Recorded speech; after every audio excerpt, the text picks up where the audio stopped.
மனது முழுக்கு வாக்கு திட்டங்களால் நிறைந்த சந்தோஷமாக இருந்துச்சுன்னா உங்கள் முகம் என்றைக்குமே அழகாக தாங்க இருக்கும். ஒரு நாளும் துக்கத்துக்கு இடம் கொடுக்காதீங்க. துக்கம் பெருசா சந்தோஷம் பெருசானா சந்தோஷம் தான் பெருசு.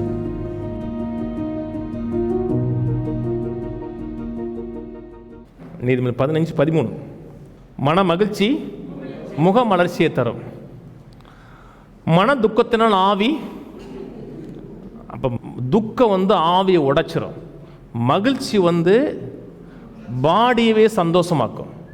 அப்போ நடுவில் இருக்கிற மனசு பாடியிலே ஒரு மாற்றத்தை ஏற்படுத்துது, ஆவியிலே ஒரு மாற்றத்தை ஏற்படுத்துது. அப்படித்தானே? மகிழ்ச்சிங்கிறது பாடியில் இல்லை, மகிழ்ச்சிங்கிறது மனதில் இருக்கிறது. அப்படித்தானேங்க? மகிழ்ச்சி சந்தோஷங்கிறது மனதில் இருக்கிறது. மனம் மகிழ்ச்சி முகம் மலர்ச்சியை தரும் இல்லையா? சந்தோஷமாக இருந்தீங்கன்னா முகம் வேற மாதிரி இருக்கும். சிலருக்கெல்லாம் முகம் நீளமாகவே இருக்கும். என்ன மாதிரி இருக்குன்னா முகம் சேஃபாக சொல்லலைங்க, தொங்குன முகமாக இருக்கும். ஏன் தொங்கு முகமாக இருக்குன்னா தீமையே எதிர்பார்க்கிறோம். தீமை எதிர்பார்க்காதீங்க, நன்மை வரும் என்று எதிர்பாருங்க. சொல்லுது மன மகிழ்ச்சி முகம் மலர்ச்சியை கொடுக்கும். எதுக்கு கண்ணாடியை பார்க்குறீங்க? உங்கள் முகம் அழகை பார்க்குறதுக்கு தானே. என்ன கண்ணாடி, நான் கூட வரும்போது நான் முக்கில் மேலே முகத்தை பார்த்துட்டு தாங்க ஏறுவேன். இங்கே வந்ததுக்கப்புறம் முகத்தை பார்த்தா மேலே ஏறுவேன். முகம் பார்க்குறதுக்கு ஆசை இருக்குல்ல. மனது முழுக்கு வாக்கு திட்டங்களால் நிறைந்த சந்தோஷமாக இருந்துச்சுன்னா உங்கள் முகம் என்றைக்குமே அழகாக தாங்க இருக்கும். ஆனால் மனது முழுக்க துக்கத்தில் இருந்துச்சுன்னா ஆவி உடையும். ஒரு நாளும் துக்கத்துக்கு இடம் கொடுக்காதீங்க. துக்கம் பெருசா சந்தோஷம் பெருசானா சந்தோஷம் தான் பெருசு. அப்போஸ்தலர் 27ஆம் அதிகாரத்தில் ஒரு பிரயாணம் போகிறாங்க, ரோமாபுரிக்கு போகிறாங்க. ரோமாபுரிக்கு போய் சேரணுங்கிறதான் அவரை குறித்து தெய்வ சித்தம். அங்கே போகணும், அங்கே பிரயாணம் ஜெயமாக முடியணுங்கிறத அவரை முதல் தமஸ்கில் பார்க்கும் போதே ஆண்டவர் சொல்லிட்டார். ரோமா வரைக்கும் இது வரைக்கும் அப்போஸ்தலன் பவுல் போகலை. இவருடைய வாழ்க்கை ஜெயமாக ரோமாவரே சாட்சி சொல்லணும். போகிறவள்ள கைதியாக தான் போகிறார். கைதியாக போகிறன்னா ஃப்ரீ டிக்கெட்டில் போகிறார். டிக்கெட்டு கவர்மெண்ட் ஜேர்னியில் போகிறார். போகிறவள்ள ஒரு இடத்துல இருக்கும்போது கப்பல் பிரயாணம் வேணாங்கிறார். பிரயாணம் வேணாம், நான் புயல் வருகிறத பார்க்குறேங்கிறார் இல்லையா? புயல் வருகிறத பார்க்குறேன்னு. ஆனால் கேப்டன் என்ன சொல்கிறான்னா புயல்லாம் வராது, தென்றல் வீசுதுங்கிறான். கொஞ்சம் நேரத்தில் போனோன்னு பெரிய புயல் வருது.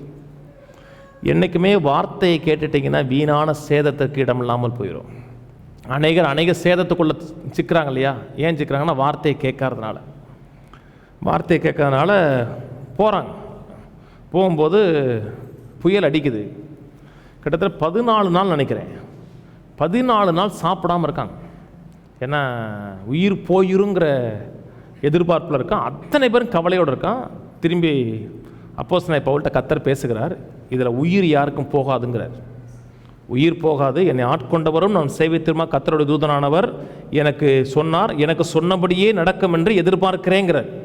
நீங்களும் கலிகூறுங்கள்ங்கிறார். அப்படி சொல்கிறாருங்க.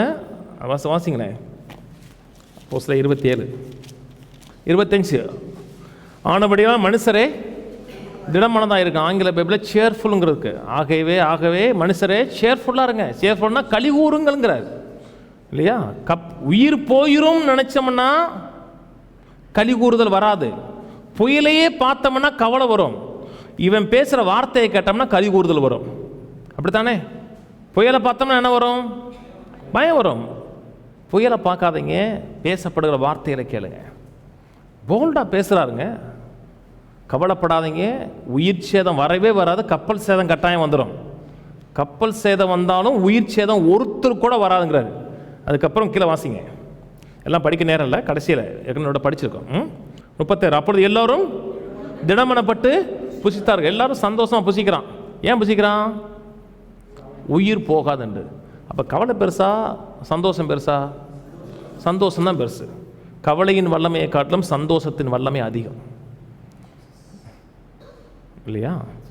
புயலை காட்டிலும் வார்த்தையின் வல்லமை அதிகம். கீழே வாசிங்களே கடைசியில் மற்றவர்களில் சிலர் பலகையில் மேலும் சில கப்பல் துண்டுகள் மேலும் போய் கரையேறவும் கட்டளையிட்டான். இவ்விதமாக எல்லாரும் தப்பி வசனத்தை மட்டும் கேட்டீங்கன்னா நீங்களும் கரை சேர்ந்துருவீங்க. எங்கே கர்த்தர் உங்களை கொண்டு போகணும்னு நினைச்சாரோ அங்கே பத்திரமா கொண்டு போவார். உங்களுக்கு கப்பல் உடையாதுங்க.